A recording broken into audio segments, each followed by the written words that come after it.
अभी की डेट में हम देखें तो ये मंदी जारी रहने वाली है आने वाले कुछ सालों तक। इसके पीछे सबसे बड़ा कारण है, पहला तो बिल्डर, सबसे मोटा पैसा बनाता है बिल्डर, और दूसरा जो कारण है वो है ट्रेडर।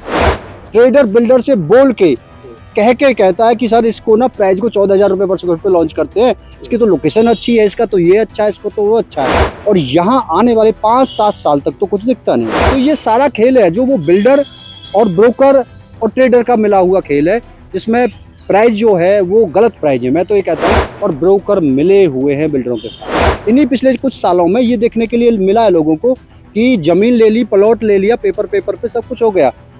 कितने स्कैम्स अभी सामने आने वाले हैं, ब्रोकर्स के भी आने वाले हैं, बिल्डर्स के भी आने वाले हैं। अगर चेक ज़्यादा आ गए बिल्डर के पास तो बिल्डर वही प्राइस लॉन्च करेगा, और मार्केट में से नेगेटिविटी आई तो प्राइस नीचे कर देगा। ब्रोकर अपना पैसा बनाने के लिए कुछ भी कर सकता है, कुछ भी झूठ बोल सकता है, कुछ भी बेच सकता है। तो बिल्डरों से और डीलरों से क्या दुश्मनी है कि आप उन्हीं के खिलाफ खुलकर बोलते हैं? अपार्टमेंट के प्राइस बढ़ाए जाते हैं ये हाइप दिखा के कि ये नामी बिल्डर है।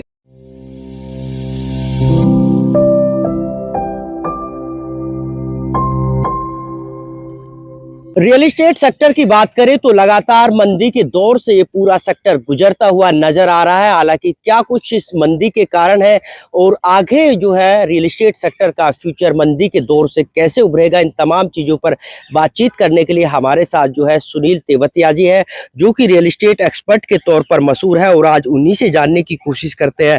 सर, सबसे पहले तो स्टेट न्यूज़ पर आपका स्वागत है। धन्यवाद नीरज जी, बहुत बहुत आपका। बेसिकली रियल स्टेट सेक्टर की हम बात करें तो पिछले कुछ दिनों में 2020 से लेके 2024 तक बहुत तेजी देखने को मिली है। इस तेजी में लोगों ने पैसा भी बनाया, नो डाउट, लेकिन सबसे बड़ा पैसा जो बना है वो बिल्डर का बना है, इसके अलावा पैसा बना ब्रोकर का। फिर सेकंड नंबर आता है आपका इन्वेस्टर का। इन्वेस्टर ने बहुत अच्छा पैसा बनाया, लेकिन अभी की डेट में हम देखें तो ये मंदी जारी रहने वाली है आने वाले कुछ सालों तक। ये जो झूठ का खेल चल रहा है या फिर मंदी का जो दौर चल रहा है, इसके पीछे क्या कारण आप मानते हैं? देखो, इसके पीछे सबसे बड़ा कारण है, पहला तो बिल्डर, सबसे मोटा पैसा बनाता है बिल्डर, और दूसरा जो कारण है वो है ट्रेडर। इनिशियली स्टेज पे ट्रेडर इन्वॉल्व होता है बिल्डर के साथ। देखो, किसी भी बिल्डर को प्रोजेक्ट लॉन्च के बाद पैसा चाहिए, और उस पैसे को रिकवर करने के लिए वो क्या करता है, वो ट्रेडर को इन्वॉल्व करता है। ट्रेडर क्या करता है, 10-10 लाख रुपए यूनिट का देके पहले यूनिट बुक कर लेता है, और फिर उसकी ट्रेडिंग करता है। फिर उसके साथ आता है ब्रोकर, और कुछ तो ब्रोकर भी ट्रेडर हैं जिनके पास बहुत पैसा है, जो पैसा लगाते हैं इनिशियली टाइम पे बिल्डर के साथ। अब जब पैसा लगाते हैं तो नीरज जी दिक्कत क्या होती है, उस टाइम पे वो चीज़ महंगी हो जाती है। हो सकता है, मैंने बहुत जगह ऐसा भी देखा है कुछ बिल्डरों का जो प्रोजेक्ट लॉन्च करने वाले थे 12,000 रुपये पर स्क्वायर फीट पे, ठीक है, लेकिन जब ट्रेडर इन्वॉल्व हो गया तो ट्रेडर को डील मिल गई लगभग 10,000 रुपये पर स्क्वायर फीट की, और वही चीज ट्रेडर बिल्डर से बोल के कहता है कि सर इसको ना प्राइस को 14,000 रुपये पर स्क्वायर फीट पे लॉन्च करते हैं, इसकी तो लोकेशन अच्छी है, इसका तो ये अच्छा है, इसको तो वो अच्छा है। उसका रीजन क्या है, क्योंकि जो उसे डील मिली है ट्रेडर को वो 10,000 रुपये मिली है, बिल्डर लॉन्च करने वाला था 12,000 रुपये।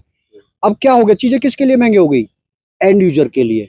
मार्केट में जो प्राइस है वो 12,000 पे लॉन्च होता, उसमें डिस्काउंट मिलता, तो कहीं ना कहीं एंड यूजर को या कह सकते हैं इन्वेस्टर को चीज 11,000 में मिलती, लेकिन वही चीज 14,000 पे लॉन्च होगी तो 13,500 पे वो चीज सेल होगी।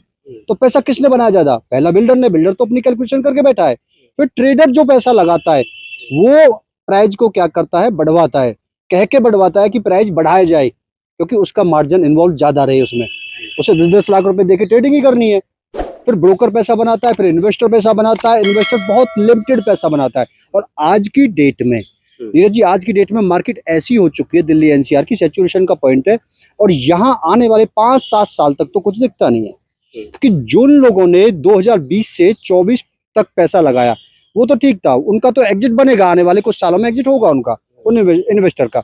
लेकिन जो आज पैसा लगा रहे हैं या जो पिछले साल पैसा लगाया जिन लोगों ने, उनका एग्जिट इम्पॉसिबल है 2032 तक।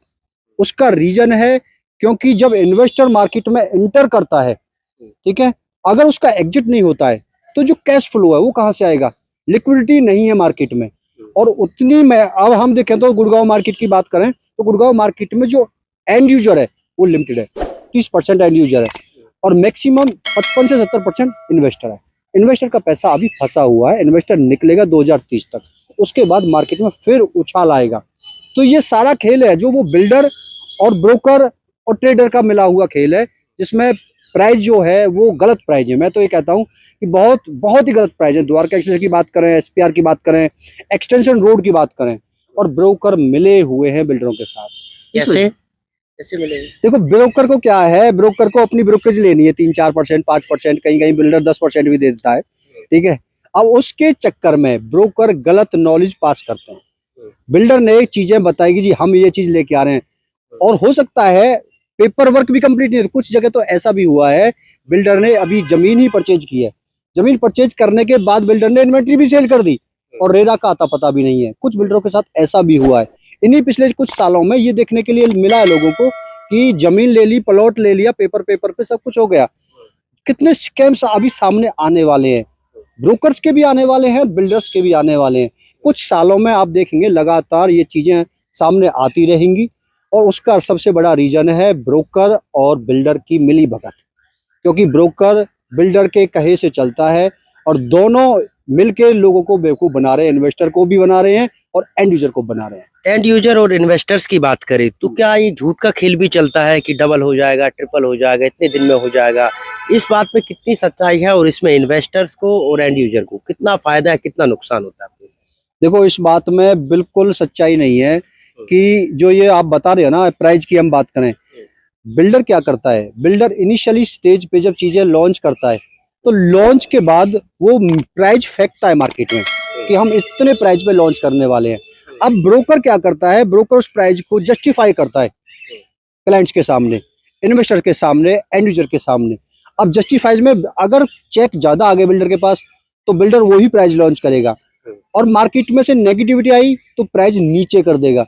तो चीजें इस तरीके से नीरज जी चलती है मार्केट में। तो क्या ब्रोकर ही पूरा खेल करते हैं मार्केट को उठाने और गिराने का? बिल्कुल बिल्कुल। देखो, गुड़गांव मार्केट दिल्ली एनसीआर की मार्केट ब्रोकर मार्केट है, और यहाँ पर ब्रोकर ही चीजों को बढ़ाते हैं, चलाते हैं, ब्रोकर ही झूठ बोलते हैं, ब्रोकर ही लोगों को बहकाते हैं, ब्रोकर ही लोगों को डुबाते हैं, और बिल्डर बैकएंड पे रहता है, बैकएंड पे बिल्डर है। सच्चाई तो है बिल्डर, लेकिन ब्रोकर अपना पैसा बनाने के लिए कुछ भी कर सकता है, कुछ भी झूठ बोल सकता है, कुछ भी बेच सकता है। मैंने ये भी देखा है, ऐसे ऐसे ब्रोकर हैं जो हवा में चीजें बना देते हैं, मतलब सफेद झूठ बोल देते हैं, सफेद झूठ, मतलब विश्वास नहीं होता, और ये हो रहा है। आप रियल एस्टेट लाइन में काम कर रहे हो पिछले कई सालों से, लेकिन आपको बिल्डरों से और डीलरों से क्या दुश्मनी है कि आप उन्हीं के खिलाफ खुलकर बोलते हैं? देखो, मुझे कोई दुश्मनी नहीं, ना किसी बिल्डर से दुश्मनी है मुझे, ना किसी ब्रोकर से दुश्मनी है, लेकिन मुझे सिर्फ ये समझ में नहीं आता, जब सच बोल के भी पैसा बनाया जा सकता है तो झूठ क्यों बोला जा रहा है? सच बोल के भी तो बनाया जा सकता है। अब इसमें पता है दिक्कत क्या है? सबसे बड़ी दिक्कत ये है, जो एंड यूजर है उसकी जेब कटती है। एंड यूजर को घर चाहिए, ठीक है, लेकिन घर उसकी जेब से आ ही नहीं रहा, उसकी जेब इतनी भारी करनी पड़ेगी उसको, तब वो घर ले पाएगा। उसका सबसे बड़ा रीजन ये है कि जो प्राइस बढ़ाया गया है वो फेक प्राइस है, वो बिल्डर ने, ब्रोकर ने मिलजुल के प्राइस बढ़ाया है। अगर ये प्राइस नहीं बढ़ते तो लोगों को घर मिल पाते। इन्वेस्टर का पैसा भी तभी बनेगा जब एंड यूजर मार्केट में होगा। आज एंड यूजर मार्केट में है अफोर्डेबल का, जिसका टिकट चार्ज 1 करोड़, 1.25 करोड़, 1.5 करोड़ का है, लेकिन अपार्टमेंट लॉन्च हो रहे हैं 4.5 करोड़, 5 करोड़ से शुरुआत हो रही है। कुछ लोग कह रहे हैं, अभी कुछ लोग बोल रहे थे, कुछ ब्रोकर्स जो बिल्डर के ज्यादा चमचे बनते हैं, वो बोल रहे थे कि ये बिल्डर आने वाले हैं 30-35 हजार रुपए पर स्क्वायर फुट पे चीजें लॉन्च होंगी। कैसे जस्टिफाई करोगे 30-35 हजार रुपए पर स्क्वायर फुट का प्राइस है? यहाँ पर गुड़गांव है, गुड़गांव में हाई पॉल्यूशन है, दिल्ली एनसीआर में पॉल्यूशन बहुत है, ठीक है, कुछ दिखाने के लिए है नहीं। किस तरीके का प्राइस बढ़ेगा? जमीन के प्राइस रुक चुके हैं। देखो, जो अपार्टमेंट का खेल है या फ्लोर का खेल है, वो एक जमीन की कैलकुलेशन है। इस जमीन की कैलकुलेशन को आप कहाँ तक लेके जाओगे? ये अपार्टमेंट में क्या लगा के दोगे? इसके अलावा 35 हजार रुपए पर स्क्वायर पे प्राइस लॉन्च करोगे तो एंड यूजर तो कभी नहीं ले पाएगा। एंड यूजर है 12 करोड़ का, 15 करोड़ का, मार्केट में नहीं है। आपके हिसाब से जो एंड यूजर है या फिर इन्वेस्टर्स है, वो कैसे झूठे ब्रोकर से और झूठे बिल्डरों से बच के रहे? क्या क्या सावधानी बरते आपके हिसाब से? क्योंकि आप कह रहे हो कि झूठ का खेल चलता है, पहले बिल्डर झूठ बोलता है, फिर ब्रोकर झूठ बोलता है, तो कैसे बचे ये लोग? देखो, इसका नीरज जी सीधा सीधा तरीका ये है, इन्वेस्टर को खुद R&D करनी पड़ेगी। मुझे लगता है कि अपार्टमेंट, जितने भी बिल्डर अपार्टमेंट लॉन्च कर रहे हैं, इन्वेस्टर को अपार्टमेंट में कभी पैसा नहीं लगाना चाहिए। इन्वेस्टर को पैसा लगाना चाहिए जमीन में, चाहे वो प्लॉट हो, चाहे वो फार्म हाउस हो, चाहे एग्रीकल्चर की कोई जमीन हो। दिल्ली एनसीआर में टियर 2 सिटी में कहीं भी आसपास जमीन ले ली जाए तो पैसा कितने भी गुना बन सकता है। अपार्टमेंट का खेल ऐसा है कि कैलकुलेशन है जमीन की। अगर जमीन के प्राइस बढ़ने रुक गए तो सच्चाई ये है अपार्टमेंट के प्राइस में बताने के लिए कुछ है नहीं। क्या बताओगे आप भाई, क्या लगा के दे देगा बिल्डर? सोना लगा के दे देगा, चांदी लगा के दे देगा। बिल्डर को वही कंस्ट्रक्शन करनी है, वही सरिया डालना है, वही सीमेंट रोड करेक्टर डालना है। जमीन उसने जो परचेज की है, अगर उसके प्राइस नहीं बढ़े तो अपार्टमेंट के प्राइस कैसे बढ़ेंगे? अपार्टमेंट के प्राइस बढ़ाए जाते हैं ये हाइप दिखा के कि ये नामी बिल्डर है, इसकी कंस्ट्रक्शन क्वालिटी बेहतर है। कोई कंस्ट्रक्शन क्वालिटी बेहतर नहीं है, 19-20 का ही फर्क है।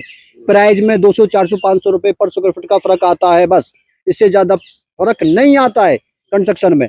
चाहे वो ओब्रॉय कर रहा हो, चाहे डीएलएफ कर रहा हो, चाहे M3, कोई भी बिल्डर कंस्ट्रक्शन कर रहा है तो 1000-500 रुपए पर स्क्वायर फीट का ही फर्क आएगा।